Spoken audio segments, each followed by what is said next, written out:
And new tonight, we've gotten a couple of reports of damage from Kentwood. Look at this. This photo is a tree across a road up there, and it was submitted by a WWL viewer.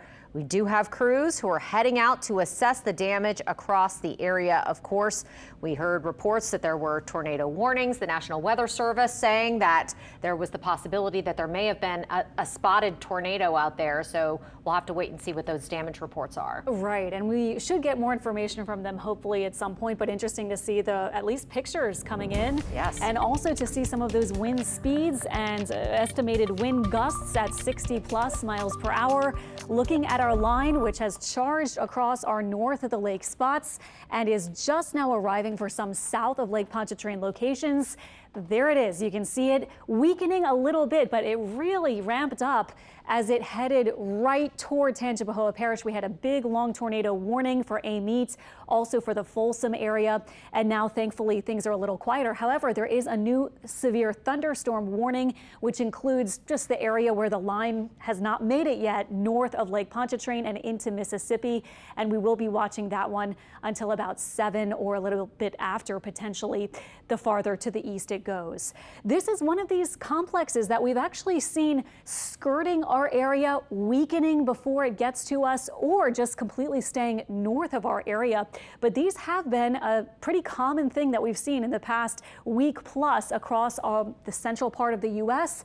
And by the time they reach us, they've either kind of veered off to the north or stayed to the north or weakened, but not tonight. We had this line of storms moving in. If you're curious about the timing heading into the rest of this evening, here is the tentative timeline. It's been moving the entire line as a whole about 25 or 30 miles per hour to the southeast.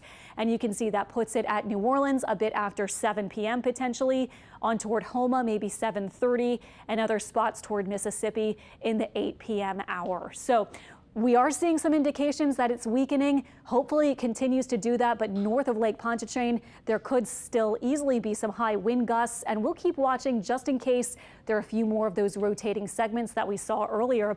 Look at this ominous look across New Orleans as we see this line approach from the northwest. 86 degrees right now. Our highs today were close to 90. Big drop off in temperatures. Look at Hammond saying 69 degrees and Gonzales 70 degrees with that rain cooled air as that storm line continues moving off to the southeast. So it'll bring our temperatures down at least. Some wind speeds and gusts you can see, of course, a bit breezier and gustier out to the northwest. But we are expecting after that line crosses our area, again, between roughly 7 and 9 p.m. or so for the New Orleans area, the Slidell area. And if you are outside of that area, you've already gotten the rain arriving. We are looking at our rain to end if you are along that line or to the southeast. It will be wrapping up eventually tonight, and we're not expecting more to develop tonight. Low temperatures will be in the 70s. Tomorrow, highs expected about 91. Chance for a couple of storms, and that will be the case into the next few afternoons. This is Precision Cast showing tomorrow morning. Look what it has, yet another one of these systems. Now, this is a little bit of a strange setup with these models that have not been picking up very well on what has been happening with these systems. Again, they move very fast. They're somewhat small scale in feature, so models don't always do a great job with them. They struggle often with these mesoscale convective systems. But 3 p.m. tomorrow, a couple of showers possible.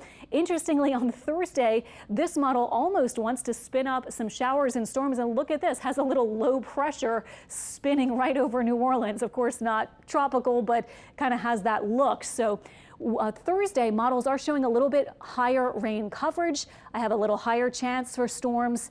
The rest of the day on Friday, as we have a weak front dropping in, we have a 30% rain chance, but we could also see eventually a little bit of slightly drier air for the weekend. That would bring our temperatures, well, actually it would keep them pretty high, but it would bring our rain chances down a bit. And this is what we've seen, low pressure dropping to our northeast. In the upper atmosphere, a big high starting to move a bit closer to us and build closer to us this weekend. And actually, models are indicating another front besides the one on Friday may drop in Monday. So we are in June. We normally don't get a long series of cold fronts across our area this time of year, but it's also not unheard of. Notice, though, that it doesn't bring, of course, our cool air or a really big drop in humidity, but there could be some subtle changes. For example, early next week, we'd have a rain chance and maybe temperatures cut back at least a few degrees. So stay tuned for those 2 cold fronts coming up. And in the meantime, plenty of summer heat, highs in the lower 90s, and those afternoon storms, at least a chance every day.